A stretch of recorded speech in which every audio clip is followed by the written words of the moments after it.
Stress. అయితే ఈ మధ్య కాలంలో టీనేజ్ వాళ్ళ దగ్గర నుంచి ఓల్డ్ ఏజ్ వాళ్ళ దాకా ప్రతి ఒక్కరికి స్ట్రెస్ అనేది ఉంటుంది. అయితే స్ట్రెస్, టెన్షన్, ఓవర్ థింకింగ్ వల్ల మనలో చాలా ప్రాబ్లమ్స్ అనేవి వస్తున్నాయి. ముఖ్యంగా తక్కువ ఏజ్ లోనే హార్ట్ ప్రాబ్లమ్స్ అనేవి వచ్చి చాలా మంది చనిపోతున్నారు. అయితే ఏ రీజన్స్ వల్ల స్ట్రెస్ వస్తుంది అండ్ ఈ స్ట్రెస్ ని ఎలా తగ్గించుకోవాలనేది ఇప్పుడు మనం ఈ వీడియోలో తెలుసుకుందాం. మనం ఎప్పుడైనా కానీ మానసిక ఒత్తిడి అనేది లేకుండా మన మెదడు ప్రశాంతంగా ఉన్నప్పుడే మనం దేని మీదైనా కాన్సన్ట్రేట్ చేయగలం. ఇంకా మన మెదడు అనేది ప్రశాంతంగా లేనప్పుడు మనం దేని మీద కూడా కాన్సన్ట్రేట్ చేయలేం. అయితే ఈ స్ట్రెస్ రావడానికి రీజన్స్ ఏంటి, ఇంకా స్ట్రెస్ అనేది ఎలా తగ్గించుకోవాలనేది మనం ఈ వీడియోలో తెలుసుకుందాం. అయితే వాటిలో నెంబర్ 1 వచ్చేసి టైం టేబుల్. మనందరికీ తెలుసు, మనం మన లైఫ్ లో ఏదైనా గోల్ పెట్టుకొని దాన్ని సాధించాలంటే టైం టేబుల్ అనేది ఎంతో ఇంపార్టెంట్. ఎందుకంటే మనం ఏ టైంలో ఏం చేయాలని ఒక టైం టేబుల్ సెట్ చేసుకొని దాన్ని ఫాలో అవ్వడం అలవాటు చేసుకోవడం వల్ల మనం టైం ప్రకారం పనులు అనేవి చేసుకుంటూ ఉంటాం. సో దీని వల్ల కూడా మనకు స్ట్రెస్ అనేది రాదు. ఎందుకంటే స్ట్రెస్ అండ్ ఓవర్ థింక్ అనేది మనకి ఏం పని లేకుండా ఖాళీగా ఉన్నప్పుడు మన మైండ్ అనేది లేనిపోని ఆలోచన చేస్తుంది. అంటే అనవసరమైన ఆలోచనలు అనేవి మనకి ఏం పని లేని టైంలోనే మన బ్రెయిన్ లోకి వస్తాయి.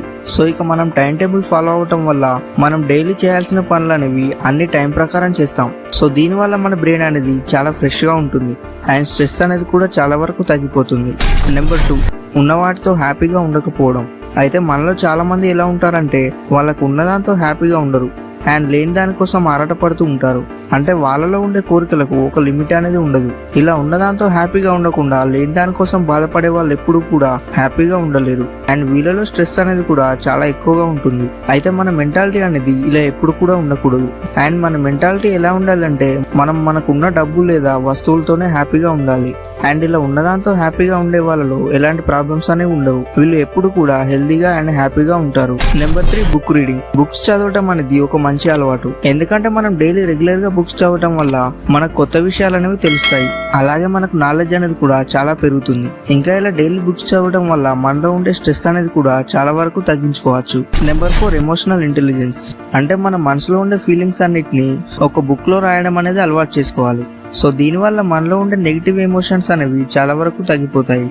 ఇంకా మనకు మన లైఫ్ మీద ఒక క్లారిటీ అనేది వస్తుంది. అలాగే మన లైఫ్ లో మనం ఏం సాధించాలి, ఇంకా ఏం చేయగలం, ఇంకా మనకు ఉన్న టాలెంట్ ఏంటి అనేది మనకు తెలుస్తుంది. దీనివల్ల మనం మన లైఫ్ లో ఒక మంచి పొజిషన్ కి వెళ్తాం. ఇంకా మనలో ఉండే నెగిటివ్ ఎమోషన్స్ అనేవి చాలా వరకు తగ్గిపోతాయి. కాబట్టి మనలో ఉన్న స్ట్రెస్ ఇంకా ఓవర్ థింకింగ్ కూడా తగ్గిపోతుంది. ఫ్రెండ్స్, అలాగే వీడియో నచ్చితే లైక్ చేసి దీని గురించి మీరేమనుకుంటున్నారో కింద కామెంట్ చేసి చెప్పండి.